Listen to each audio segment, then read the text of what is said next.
When I think of the Red Cross, the first thing that comes to mind is the blood donation and the first aid training, but the Red Cross is so much more. And so to tell us more about the services of the Red Cross and what they offer, and in particular in the regional areas, I'm joined by Rebecca Cunningham, Regional Manager of the Northern Region. Hello, Rebecca, how are you? Hello, how are you going? Good. Can you tell us a bit more about the range of services? Is it just bloods and floods? What other services do you provide? Yes, lots of people know us for bloods and floods. So we do have the blood bank, which is a separate entity, but the Red Cross regionally and in the metro areas is all around supporting people who are deeply socially excluded. So a lot of our programs are for people that we see that are socially isolated, are lonely, or don't have those social connections. So included in that is our emergency services program, so getting people prepared before emergencies, but also helping to build up resilient communities and support them after disaster. And then we also have our migration support program, so people that are newly arrived to Australia, and that's mainly based in the metro area. But in the regions, we have a huge suite of programs to support nearly anybody that is falling through the gaps because of the National Disability Insurance Scheme or the My Aged Care scheme that is rolling out now as well. So we have a suite of mental health programs that are non-clinical, so the Personal Helpers and Mentors program, that will be rolling into the National Disability Insurance Scheme in June 2019. So we're just currently working out how we support that cohort of client. And we went through a co-design project where we talked to people across the country and have some new programs that will be rolling out in the next financial year. We also have our transport program, so we do transport under the NDIS, so getting young people with disability to and from school, because we know that a lot of families struggle to get their kids to school when they have other siblings that have special needs or the child themselves has special needs. Is that a big issue in the country? Yes, it is, because a lot of the transport to and from school, you have to live a certain distance away from the school, so 5 kilometres or 10 kilometres from the school. But we know people that might even live just 2 streets away struggle to get to and from school. It could be that they don't have a car, could be that mum and dad have to be at work at a certain time and they don't have grandparents to support them. So Red Cross have a pool of volunteers that go to the child's house. We always have 2 volunteers and they pick that student up and deliver them to school, and then we'll go pick them up at the end of the day as well. We also have our CHSP transport, so that's for people over 65. CHP was? Commonwealth Home Support Program. So over 65s or for people over 50 if you're Aboriginal or Torres Strait Islander. And those referrals come through the My Aged Care system. So that's around not just medical trips. So a lot of our trips are coming to Adelaide because people need to see the surgeon or need to get, to a specialist appointment. But we're really focusing now on the social inclusion aspect. So it could be that someone needs to get from Jamestown to Pirrie to have their hair done and catch up with a friend for a coffee that they've done forever, but because the change in circumstances, they can't no longer do that. We will provide that transport as well, because we understand in regional areas, being able to maintain those social connection is very important. And we know that older people, sometimes their children move away and that was their means of transport. And so as soon as the children move away, they feel stranded. So Red Cross can come in and ensure those connections are still able to happen. Is there a cost involved with that? Yes, it's a very low cost. So, for example, a local trip is $7.50 and an Adelaide trip estimate is about $60 return. From say, a regional area like yours, Peterborough? Yeah, Peterborough, Port Pirie, Jamestown. So we have a transport coordinator that is based in the Port Pirie office, and we pretty much say to people, if you've got a transport query or want to know more information, call him and he'll work his magic really to try and get you where you need to go.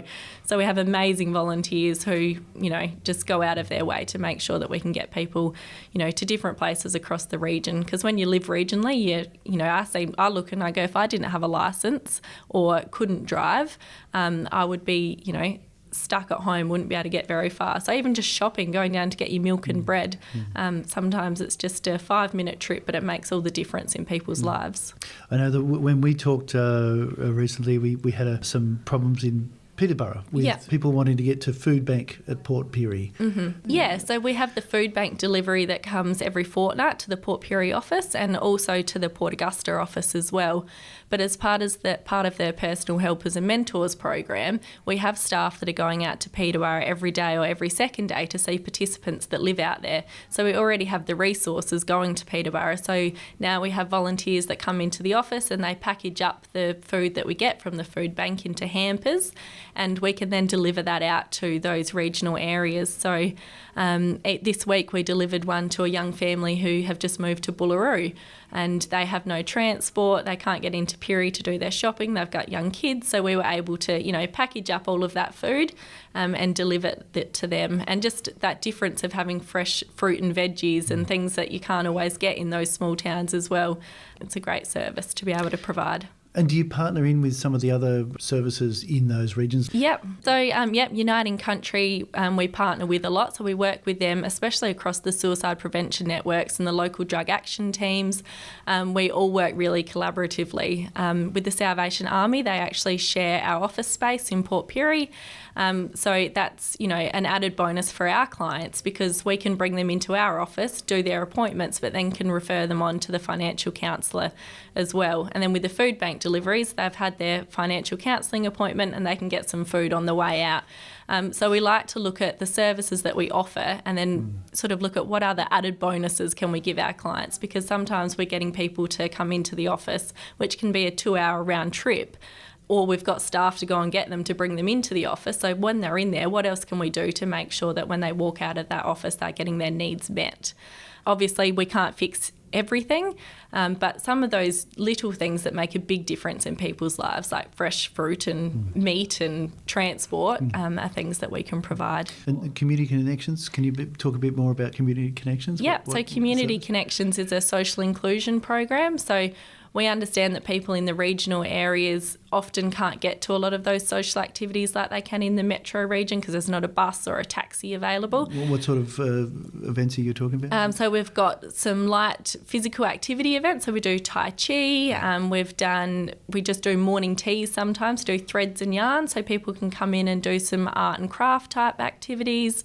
Sometimes people just come in and do board games. We've got an internet cafe, so if people don't have access to the internet, they can come in and do some of that work on our computers. But the best thing about it is that we can provide the transport, so we can go and pick people up from their homes, bring them in for community connections.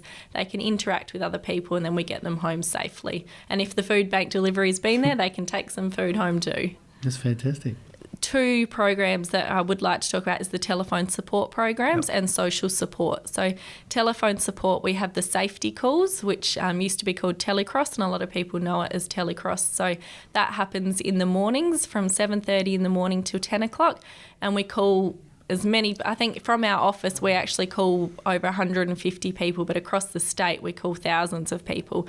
And that's just to make sure that elderly people or people with disability or people with mental health concerns have got through the night okay.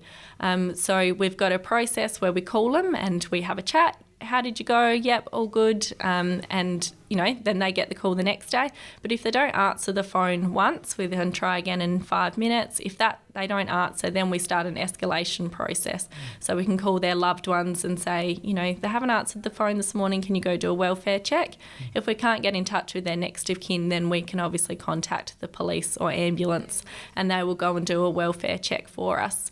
So we actually had a really great story not so long ago about a lady who fell out of bed and she'd actually broken her hip and she was coming in and out of consciousness throughout the night, but she knew that the Red Cross were going to call in the morning. So she heard the phone but obviously couldn't get to it. So she heard it ring again and she knew it was the Red Cross again, and then she heard it ring for the 3rd time and she knew that it wouldn't be long and there'd be someone there to help. So after that, I think it was 10-15 minutes, the ambulance arrived to do the welfare check and they were able to help her out. So like an addition to that program is in the heat wave, so we have Telecross ready. So we call those same people but then also different people.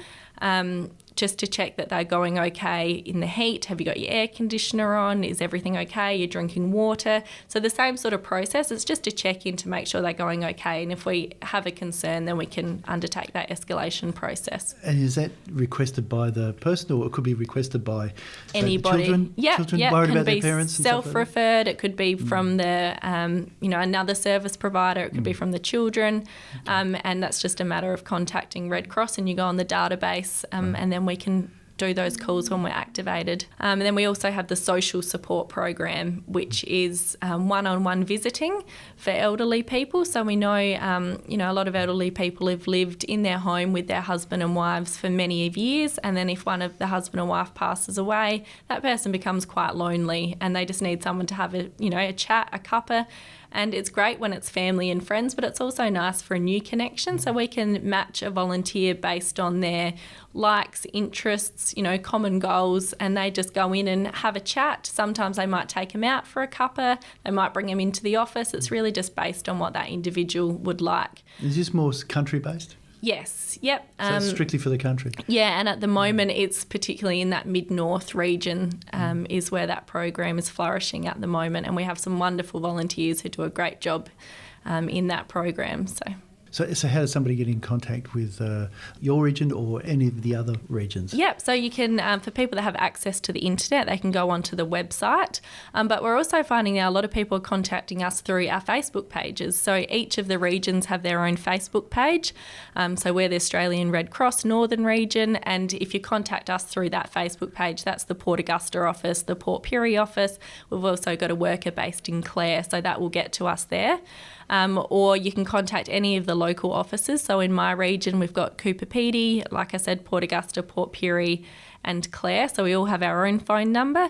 But I can almost guarantee that if you ring any of those offices and speak to any of our staff, they'll be able to point you in the right direction or be able to assist you. Terrific.